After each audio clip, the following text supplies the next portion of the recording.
Welcome to the Flower Lounge, a place for conversations with wildly creative people and a little plant-loving wisdom to help you experience life in full bloom. I'm Katie Hess, flower alchemist and founder of LOTUSWEI, and I believe in a world where we're all living at our personal edge.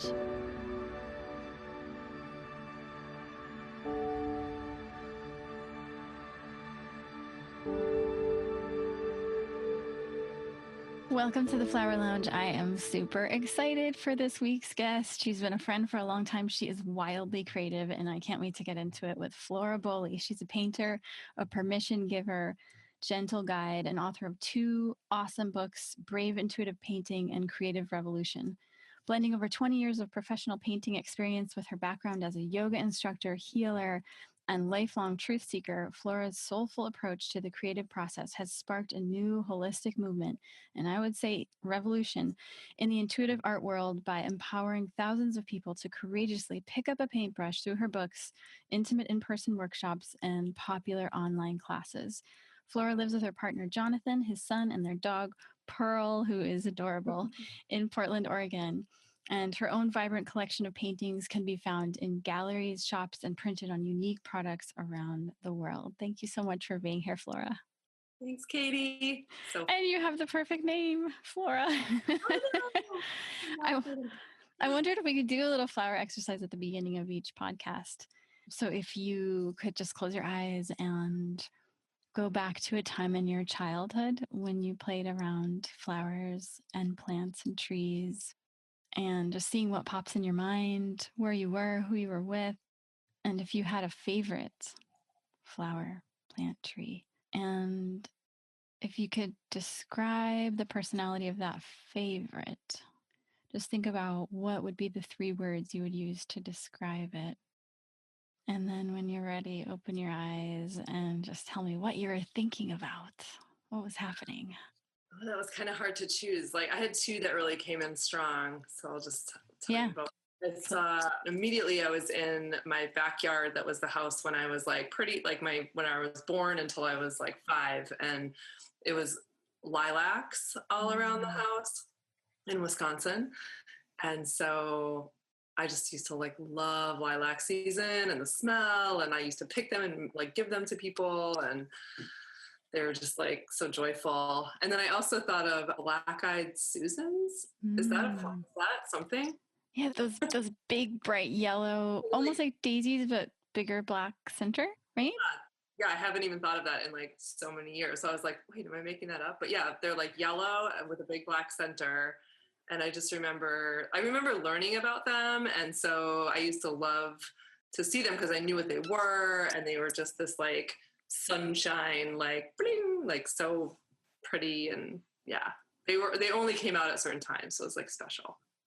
So if you, let's pick both of them. Let's start with lilac. If you were to describe the lilac's personality in 3 words, what would be the 3 words you'd use? Nourishing, beautiful, and playful. Mm-hmm. What about the black-eyed Susan? Special, vibrant, alive. Wow, cool. Because so what we find typically in this exercise is the way you would describe your childhood favorites typically would be how you elicit your greatest gifts, how you bring your greatest gifts into the world, with what qualities. So nourishing, beautiful, playful, special, vibrant, and alive. I'll take Sounds like you. That's sweet. I like that exercise. Thank you. Yeah. So you and I worked together on that awesome project years ago. It was so fun. For the listeners, we got together in Portland in Flora's studio, and I brought lots of fresh flowers, and I watched Flora transform a blank canvas into all kinds of incredibleness and like weave the flowers in as paintbrushes. And it was such a cool process to be a part of. And one of the things I love so much about your work, Flora, is that you don't have to be an expert, right? You're not just only teaching painters who have been doing this for like, can you talk a little bit about how your experience of that has been, that you work with people who say like have never painted before, and how you bring in intuition into that? Yeah, it's something that I really love and hold dear about my approach to creativity is that it works for everybody. Like, and actually when those people do walk in the door, I just taught a workshop this weekend and I had a handful of them where they were like, you know, they always want me to know right away. I've never painted before. Like, like, okay, now she knows. And I'm just like, awesome. Like, that's great. Like, you have nothing to unlearn. You aren't working against, you know, another way that you've worked before. You're just like this fresh slate. And so the nature of my process involves layering, and we work with acrylic paint. So inherently the materials that we are working with are very forgiving, in that when acrylic paint dries, you can change it. Like, you can cover it over, you can cover part of it over, you can turn it upside down. Like, it's like you get a restart, a retry every time you paint a layer. And so we work between like a couple canvases. So there's always one that's drying over in the wings, so that, you know, you're painting along and then you kind of get to a point where maybe you don't know what to do, or you're feeling kind of like it's wet and what's next. It's like, put it aside, keep in your flow, you know, and bring the other one up, which is dry. And then you get to choose again. So in many ways, it's a presence practice, and a practice around, it's like seeing what is there, accepting it, and then knowing you're in a place where you can make a change. And so I love how that translates into life. You know, when we practice that on the canvas, I think of it as like flexing muscles. You know, you've been flexing the muscles of choice making and listening in to your own intuition and finding that place of being brave and being spontaneous, you know, like practicing being spontaneous. And all of these things, if you've done that for a few hours a day, you know, you kind of can't help but be more those ways when you go into your life. And so I love that. So it's a practice of creativity, but it's also a practice of living. And it really doesn't matter if you have any experience coming in. It's just being present to what you made in that moment, you know? I love the metaphor. I love that it's such a practice, because it's almost like the layers are like parts of our lives. Like, oh my God, I was really brave and I tried this and it didn't work. And then I spoke up and then I felt weird, and okay, let's take a different direction. Or like, just like creating that flexibility to be able to shift and change, right? Yeah, absolutely. Such a skill. And I don't think that our regular schooling and kind of society teaches us those things very, like, they're not at the forefront, you know. It's more about like having a plan, following through, showing up, whatever. But this whole practice is actually about letting a lot of that go and being with what is, and being on, you know, on your toes. Yeah, it seems like there's such a vulnerability. Like I've been doing regular salsa dance classes, of all things, for the last year, and it seems like similar vein in terms of like vulnerability. Like, you're putting something of yourself out there in an expressive way. It's being seen by other people. It's being seen by yourself. Why is it such a big deal? I mean, why? And even like when you choose the paints you're going to choose, like, why is that such an exploratory thing? Like, what is the big deal? I think that we want to be accepted, you know, like we want to do right, and we want to be accepted, and we want to do it well, you know. And I think we live in this time when things happen really fast in a lot of ways. You know, it's like we want the thing, so we get it the next day on Amazon, or we like, you know, like everything's just like now and fast, and, you know, I couldn't happen fast enough. And so I think, you know, there's something about the creative process that like really slows us down.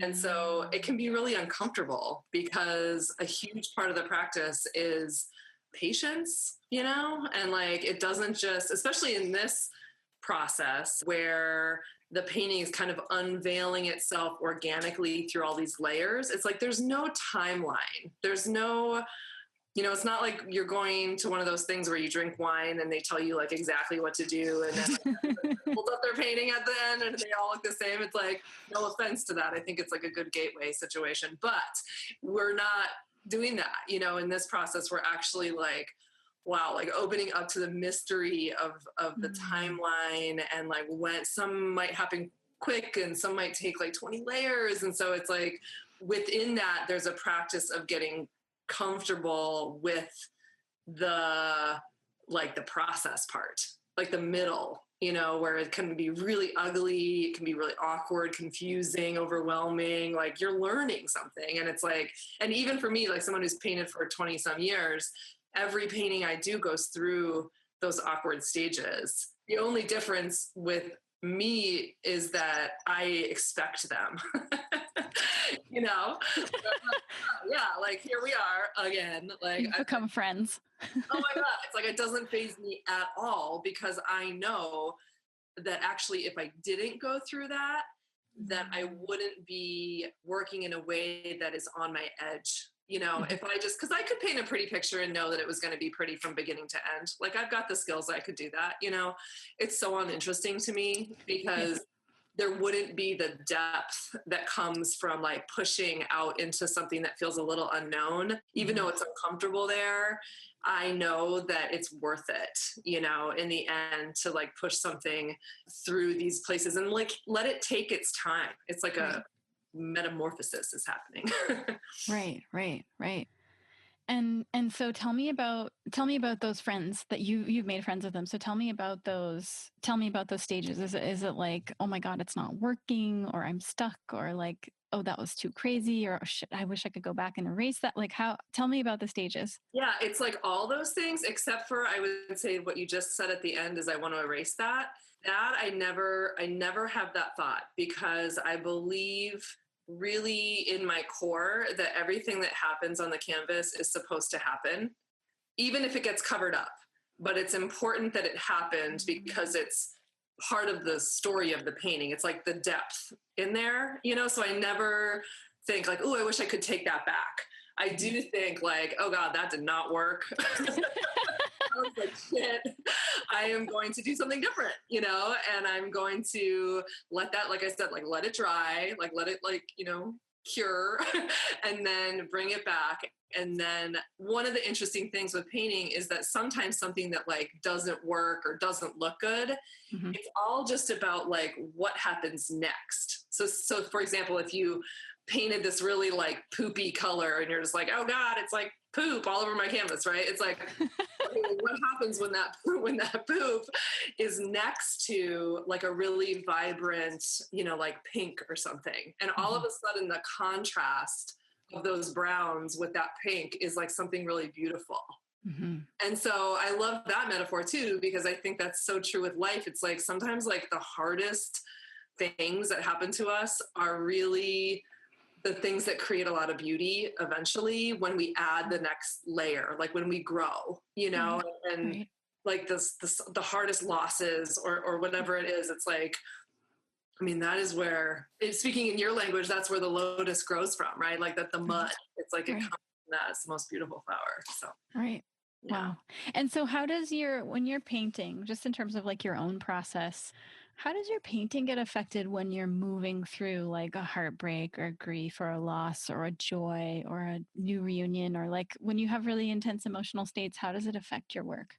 I think of all of that as fuel, like creative fuel. And it's not like good or bad. It's actually just kind of great in that it gives me this extra layer of like something to move out of my body, which is something that I think a lot about, because I think so often our sicknesses and things come from just the stuckness of emotion and not being expressed with what's going on. And so painting gives us one way to move stuff through, So I talked a lot about this when, like a year ago, when like we were all in this state of like, whoa, like so much change on the political front, and like that was bringing up so much for so many people in all people, right, in different ways. Right. It was like, okay, how can we take that and use that as creative fuel and like let it move through and out and see what see what comes out. I made some really interesting paintings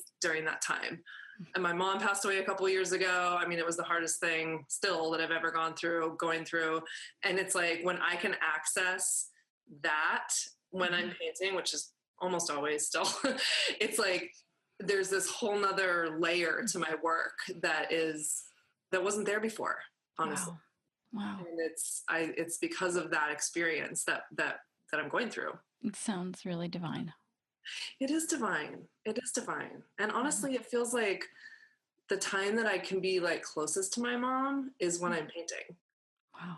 And like get teary, but like, it's true. Like, I feel like when we put ourselves in a creative process that involves not having a plan and opening ourselves up to what I think really as the divine, like as like opening our earthly channel to something that's like way bigger than this, it's like, that's like sacred work to me. And I love that I have painting as a way to get there, and I can also get there sometimes through meditation or through walking in nature and these other kinds of ways. But for me, it's like, I know I can get there when I paint, when I can drop in and be in that space. It's beautiful.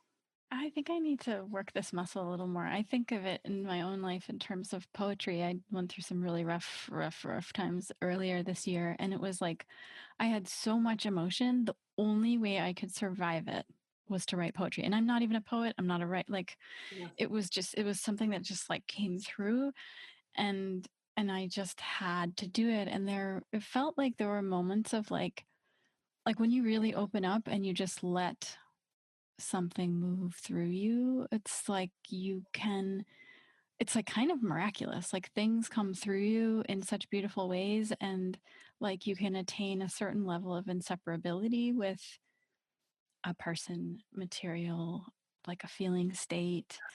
So do you want to talk about that at all? Like in terms of when you're painting and you're in the zone, how does that work for you? Yeah, I mean, I can speak from my own personal experience, and also like I've seen just like so many people go through the process that something I witnessed, like for example, in my workshops, one of the very first things that I talk about and that we do is actually blindfolded painting with our hands, which seems kind of so good. Because it's like, well, it's visual art. Let's not look.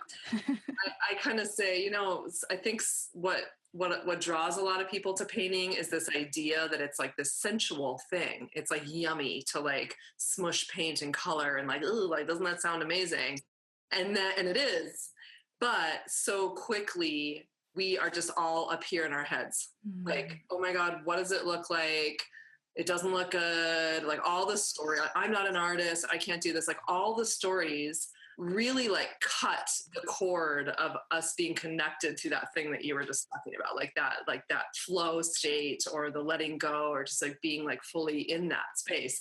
As soon as we're mucking it all up with our, everyday thoughts and criticisms and self-doubt, all that stuff, we lose it. And so that's why I start the workshops this way. And what happens is that, I kind of talk all about this, and then we put our blindfolds on, dip our hands in the paint. I put on like a really rad song that's going to make everybody like have, and I try to get them really moving their whole body. So they're just like, what? It's so beautiful. I always cry when I watch them do it. It's like so beautiful.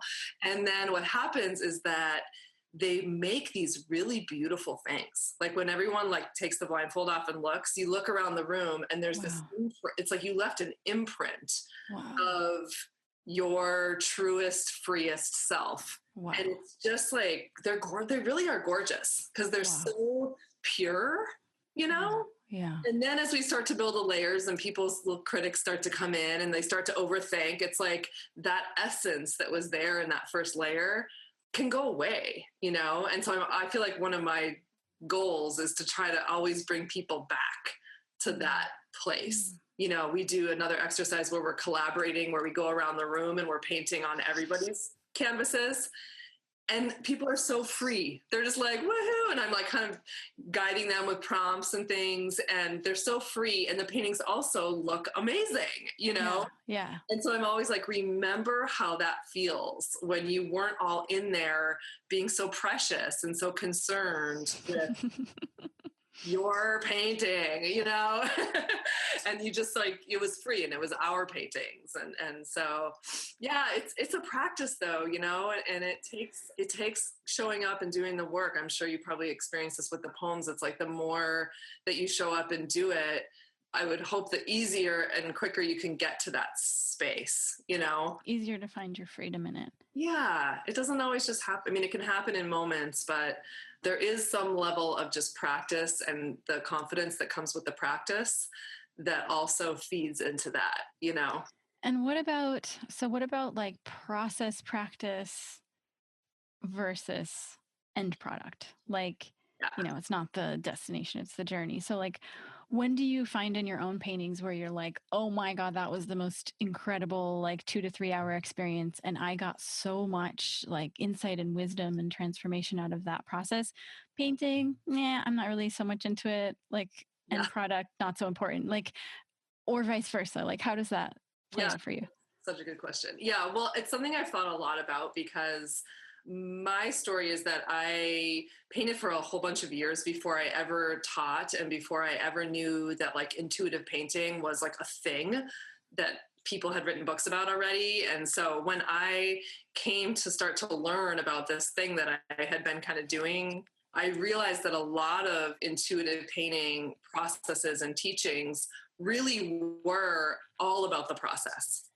Like, put it under your bed at the end. Like, it does not matter what this thing looks like. Wow. And I have an immense amount of respect for that kind of process. Mm-hmm. But what I realized is that that's not what I do.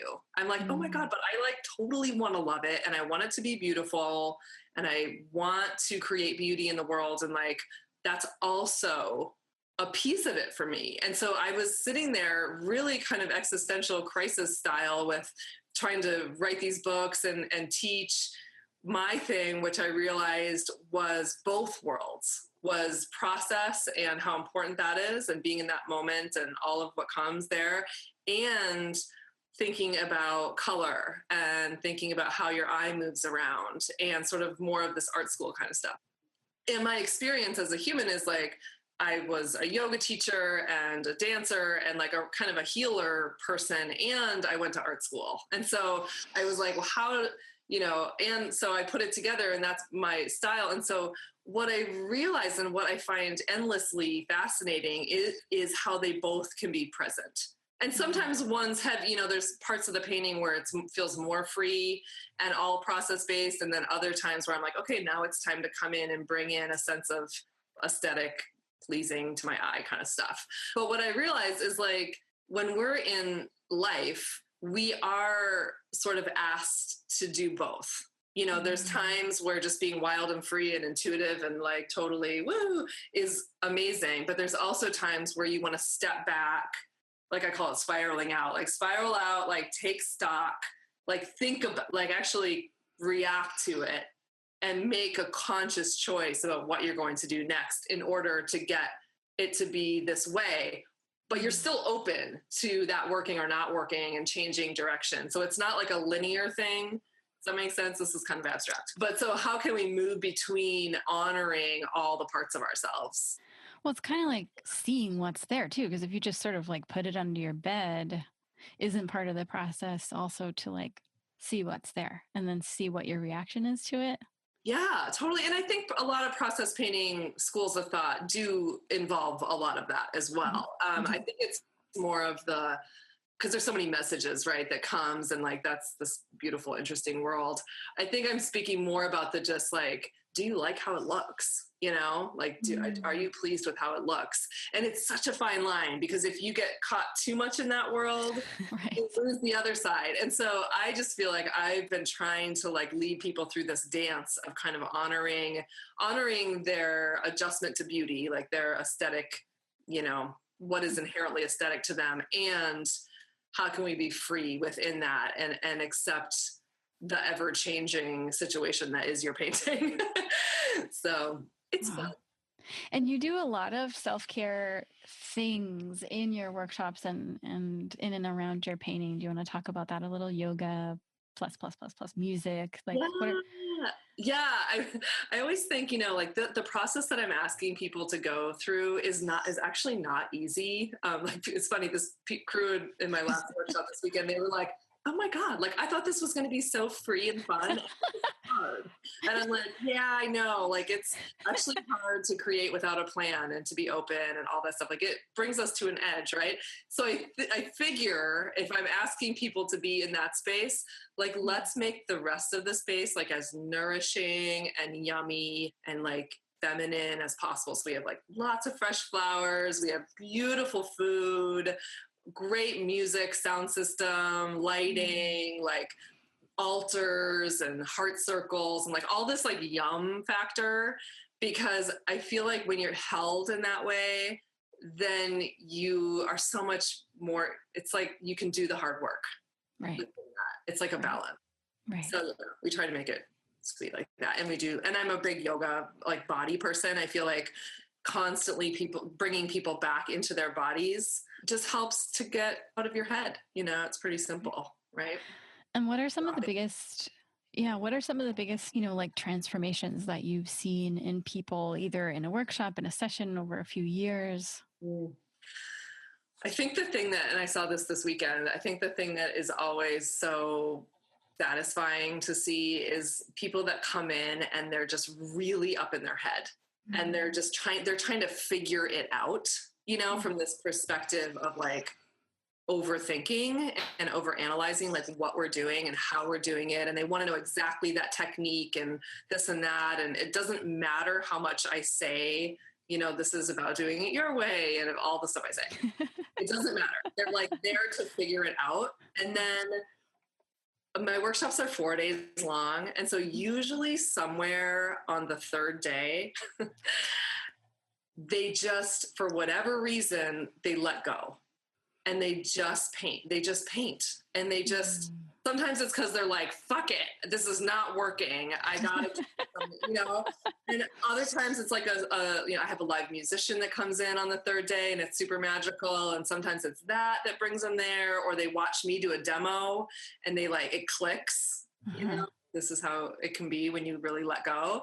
Right. So I just love when people get to that space and then they step back and they really love what they created, because it's really beautiful, because it's free and it's them. And I will say I love painting because it does give us this tangible thing that like shows us the journey. Whereas a lot of personal work, you don't get that, you're just like, you're thinking about it, or working on yourself, right? Your body or whatever. But like a painting is like, wow, this is a thing you could actually hang on the wall that will show you this journey that you went through and all the ups and downs. And at the end of the workshops, people are just always so, they're feeling empowered, like they look and they can't believe they did what they did, and they're just full, they're heartful.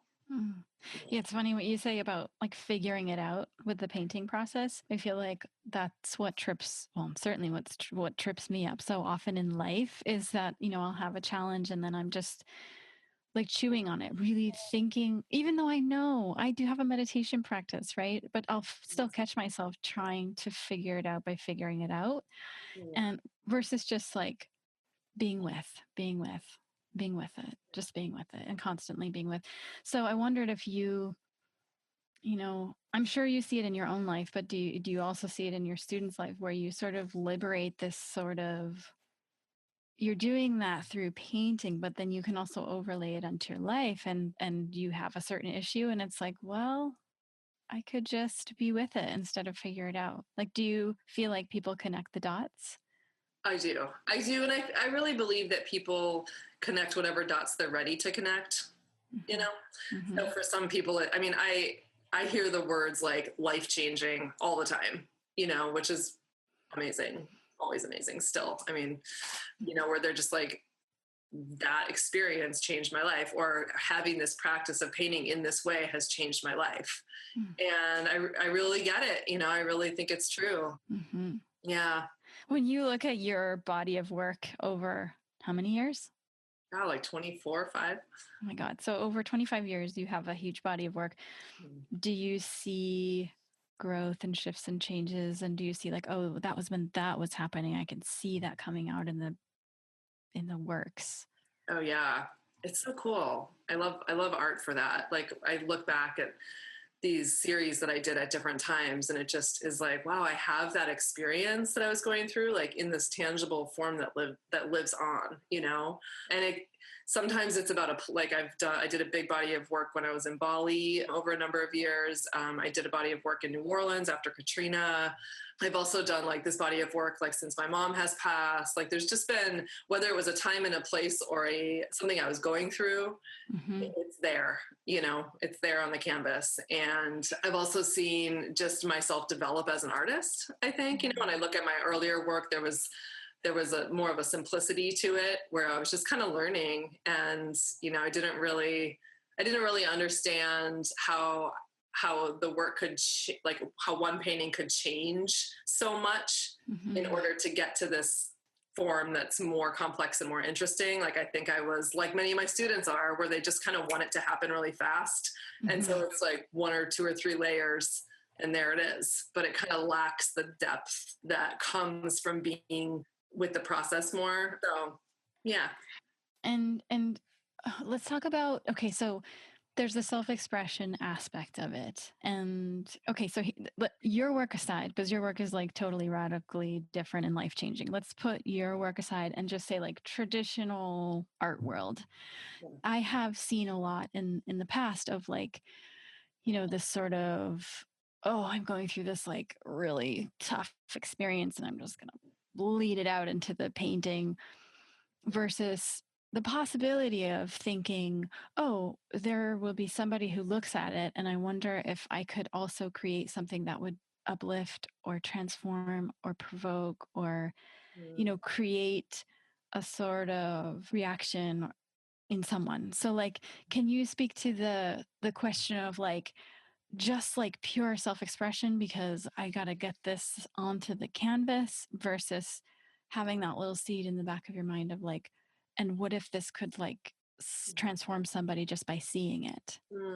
Yeah, I mean, to be totally honest, I don't really think, when I'm creating, I don't really think very much at all about how it's going to affect someone. Yeah. But I do know that if I can bring sort of my full spectrum experience to the canvas, so whether that's grief or celebration and everything in between, which it all kind of comes out in the process one way or another.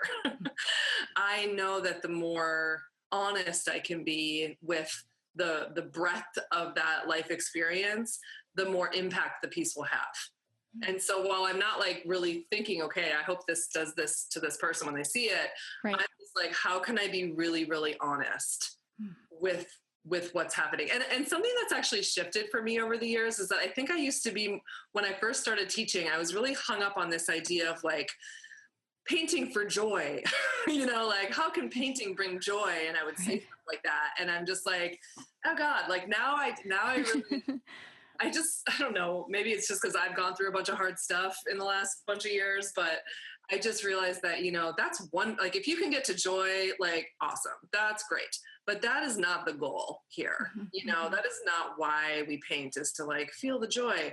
It's to feel, like period, whatever's there, like to feel, like to really access what is there and to let that have a place to come out. I think that's the goal, and so it's different every day. Well, I mean, if you think about it, where else do we do that in life? Like you said, we don't get taught that as children. Where else is that happening besides the arts? Maybe is like how to express what's there.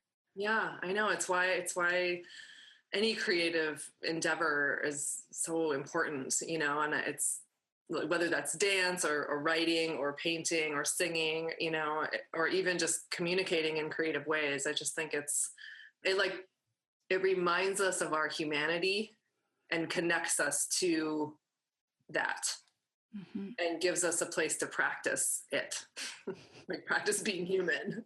Right. Because it's so easy to feel like robots these days. You're just kind of like going through all these to-do lists and, we're like so connected to our devices, and I don't know, it's like, oh God, I like, give me the things that will make me feel more human. More of that is what And is that vulnerability scary for people? I imagine it could be. Like it's kind of a scary, like, ooh, I have to like actually look at what's in there. Scary. Yeah, totally. I mean, those are the people that are trying to figure it out, and trying to come at it from a more mental place, because that's comfortable, and I get that. I mean, I have that part of myself too, that doesn't want to like really go to those scarier places. And for me, I have found painting is a way for me to do that. Whereas for me, still having like, conversations about certain things can feel really hard. And so I think that's why I chose to be a painter so long ago, is like, oh, I don't have to talk. I'll just like be over here swishing color around. Great.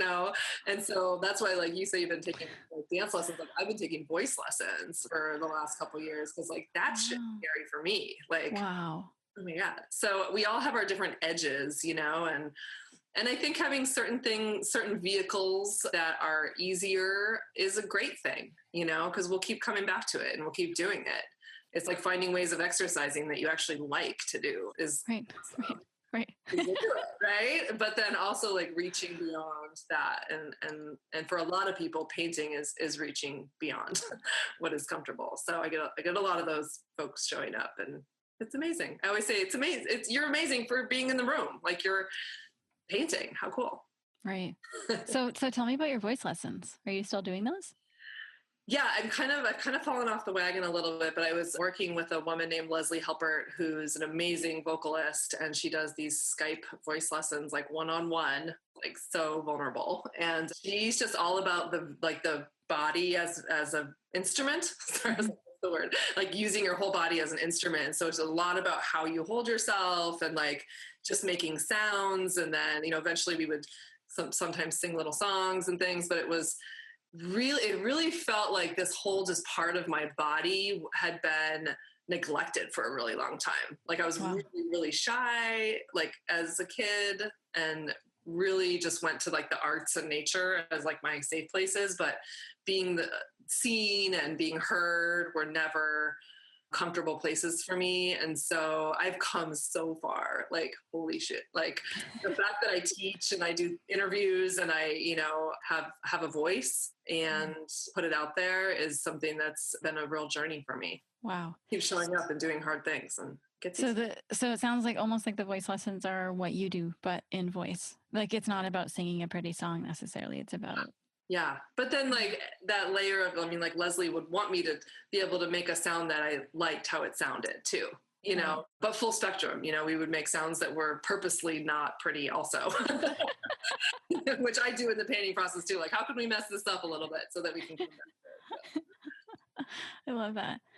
And let's talk about color. Tell me the story of color and what makes you choose certain colors, and do you find certain moods lead you to certain colors and color choices change? And oh yeah, it's just to me an endless world to explore. Even though I've been painting for 25 years, it's like never of like a dull moment when it comes to exploring color. And I really don't like the traditional ways of exploring color that involve like making color charts and looking at the color wheels and these different ways. I mean, there's some things that are helpful for sure. Like some basic knowledge is really good.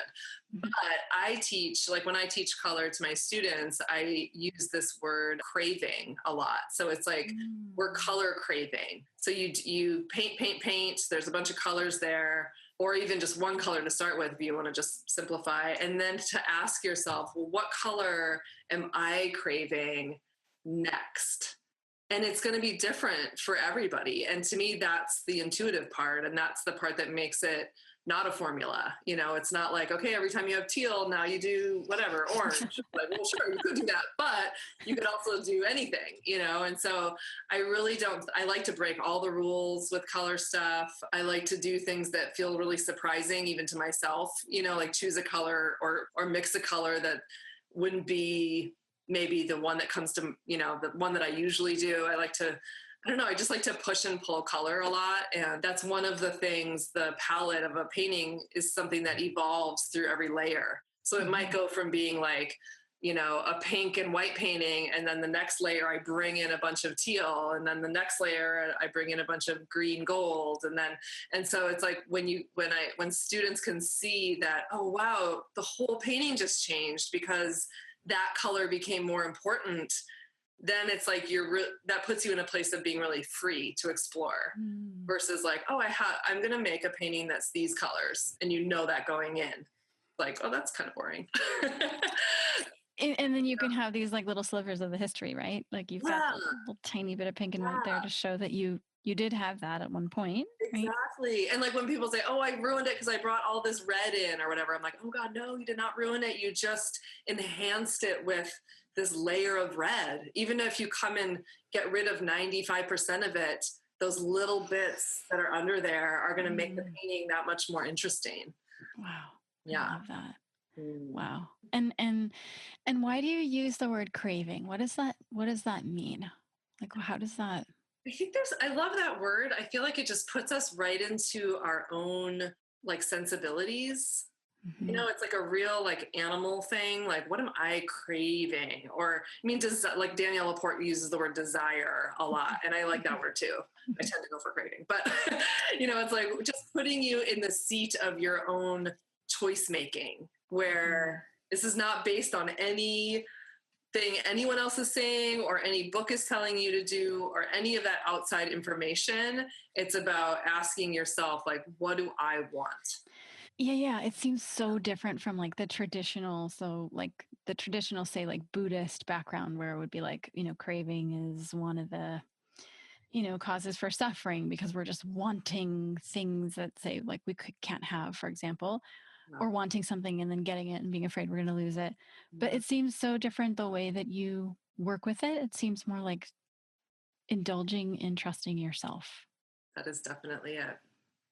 And there's a sentence that I throw out a lot because it really sums up the whole process. And that is to make bold choices. And so those bold choices come from the cravings. So make bold choices while staying open to change. Because if we make a bold choice because we're craving this thing and then we lock down on that needing to be the thing, that's attachment. Right. And that's the suffering. That's where the suffering comes from. So you can have the craving and do the thing, and that's actually going to, in the painting process, move your painting forward. But you have to constantly be checking in with, well, now what? Did that work? Am I going to go with that? Or am I going to change directions? And so I'm always open to change. So it's this really interesting, it almost feels like opposing things, like to like make a commitment and to be open to change at the same time. Yeah. But I really believe that that's what makes this painting process happen, is if you can do both. And It's pretty handy in life too. Once again, like, it's like commit fully, but stay in a place of honesty, Mm-hmm. Is it working? And that would seem to beg for us to be present in every moment. That's what it is. Yeah. That's the presence practice. I know. And to be open to change. That's like huge for so many people. Change can be painful, right? So painful because it involves letting go of something. Even though you're inviting something else, you're having to let go of something. And there's nothing like painting in layers that puts you right into a letting go process. It's like a constant letting go process. Every time you add another dab of paint, you're letting go of something, Mm-hmm. Yeah. So you're really working the letting go muscle. You really are. And then oftentimes we're letting go of something and we don't know what's coming next. So it's like, oh, I'm letting go of this thing that I cherish, but then I don't really know if something good should I trust that something better is going to come in? Totally. Well, and I like to make the distinction between liking something and loving something, because I see this happen a lot with students especially like newer to painting students, where they're like, oh, but I like it. And I'm like, and I can tell in their voice that they like it, but what they're really saying to me is, I'm afraid I can't do anything better. Like settling. They're not like, oh my God, because otherwise sometimes I do hear people say, I love this part. And I'm just like, don't cover it up then. Like, it's great, like we don't need to like trample on our gardens that are like amazing. So it's a kind of a fine line though, between like I like it versus like, oh, I really love this thing. And so I think that one also in life can be a good one to look at. You know, it's like, are you settling because you just can't be sure something better is going to happen, you know? And I mean, this is the thing in painting, it's just paint. It's just freaking on canvas. Like no big life shit's gonna happen if you like let go of something you really wish you would have kept it. Like, okay, well now you learned, right? So it's like I think painting gives us this really safe place to practice this stuff. Because when we are in life, some of these decisions can really hold a lot of bigger meaning and consequences, you know, and your life might totally change if you make one choice versus another. And so I think of painting as like a safe place to practice. Being more brave, being more open to change, being more intuitive, all that stuff. That's one of the reasons I love it so much. It's like, oh my God. I'm always like, every so often in the workshop, I'm like, it's just paint. Don't forget. When you can see the smoke coming out of their ears. Yes, I'm like, I know you've made this meme like that it's going to say everything if you're a good person or not, or whatever. Yeah, it's just fascinating to me, the method you're using to bring people to their edge. And it's a certain kind of person that's fearless enough to reside there. And it seems like you have made it a huge value or part of your life to push yourself constantly onto that edge. So I wondered if there's anything recently that's either coming up in your work or your personal life or whatever that is pushing you to your edge. That's a good question. Well, I've already talked a bit about my mom. That's just been like huge. I mean, like that's just been the biggest loss ever. So it's kind of a daily experience dealing with that, you know, and just being like moving through just like wave after wave of grief and how to be here without her, you know? So that's huge. It's like those experiences are so, I don't know, it seems like when we're younger, we might have these like really intense experiences and then they sort of resolve themselves at a certain point. Yeah. But when you lose someone who's so central to your life, it's like there isn't that quick resolution. It's like, it's still there. And then you wake up and it's still there. And a year later, it's still there. And 2 years later, it's still there, right? And you know that it's never going to not be there, you know, with this kind of thing. So it's just about how to be with it, you know, with the new reality. And do you feel like that kind of experience is like stretching open your capacity to hold that? Like you can hold that and you can hold the joy of seeing your students and of seeing your dog, but you've got that, all of that stuff in that one container, right? I feel like it's like the word stretching is so perfect. I feel like it's like stretched my heart open in like so many ways, like where I just feel, I mean, the compassion that I have, my capacity for compassion when I see other people going through big loss is like,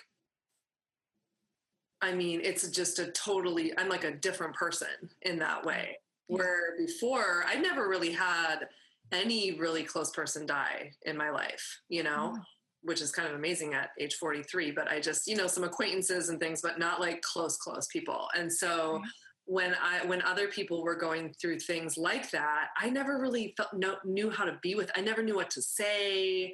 I didn't know how to be with people that were really going through something like that because I'd never done that myself. Right. And now I'm just like, okay, not that they're like, I'm an expert in this or anything, because there's nothing right to say necessarily, but I just get it like on such a personal level. I just get it.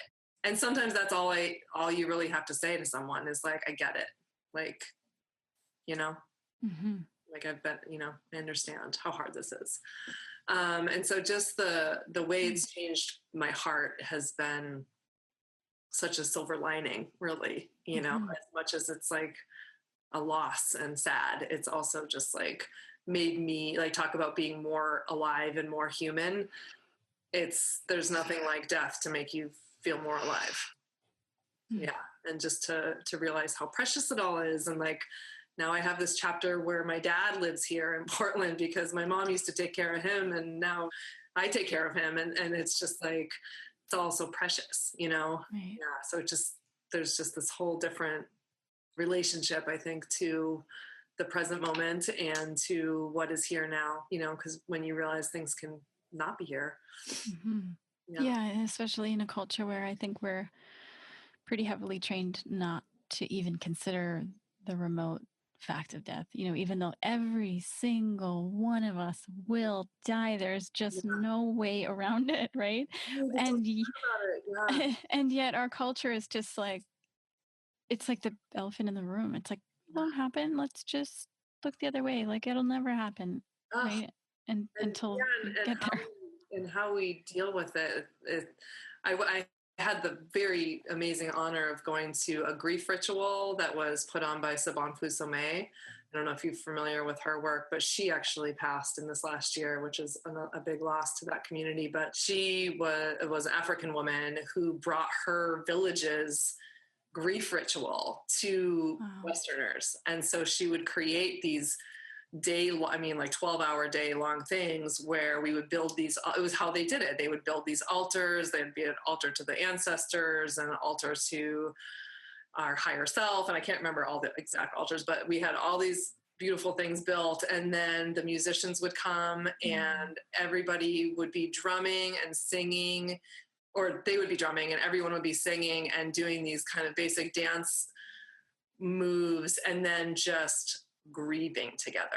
So a whole room full of people, there were probably 85 people when I did it. And it was like, everybody was just in their fully expressed grief of wailing and crying and yelling and pounding. Wow. I mean, it was like, oh my God. And I didn't know how I would be in that. I was kind of afraid to go because I thought, wow, I don't know what's going to happen, right? And it did not take long, I'll tell you what, when everyone around me started letting it go, it was right there for me. And I went through all this anger at my mom for leaving me and like all this stuff that I didn't even, like layers of stuff I didn't even know was there because I hadn't given myself a space. I mean, I'd cried plenty and all of that stuff, but I hadn't really gone there in this way. And it was like the most just cathartic thing. And I just thought, wow, how sad that this is not even remotely something that we do in this culture. Like not even close.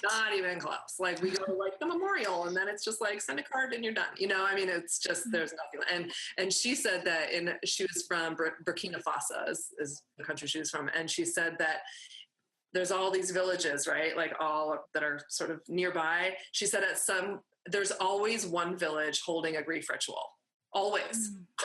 Like it's always going on. And so if you're grieving, you go there and you join in. Like, God, what a different way and so healthy, you know? And it seems too like, not only a safe place to express what's there, but also that you would accelerate it moving through. Not that it's something to be like quickened or get rid of, but just that sort of allowing yourself to be human and be around other humans and being human and experiencing the breadth of intense emotion would seem to like kind of free it up a little bit inside your system. Yeah. And she said that, you know, what was normal was that you would go to one of these for many days. Like you would go for days and days, and talk about moving it through, you know? And I just feel like so much of that stuff gets stuck in our bodies, and that's such a cause for illness in this culture. Or scratch the surface at this day-long thing, you know? So what would you say to somebody based on your own experiences with your own mom passing, with your painting, with all of the self-care practices you do, with the grief ritual that you did? Like, you know, if there are any listeners out there who are dealing with the loss of a loved one, what would you recommend? I just feel like what I would want to say is to not rush it, you know, and not to put any kind of timeline on the experience that you're having, and to seek out ways to move it through, whether that's painting or dancing or wailing or sharing with other people, talking, just to not keep it all inside of yourself, the space. God, we do that so much, right? We just feel like we have to bear everything alone. Yeah.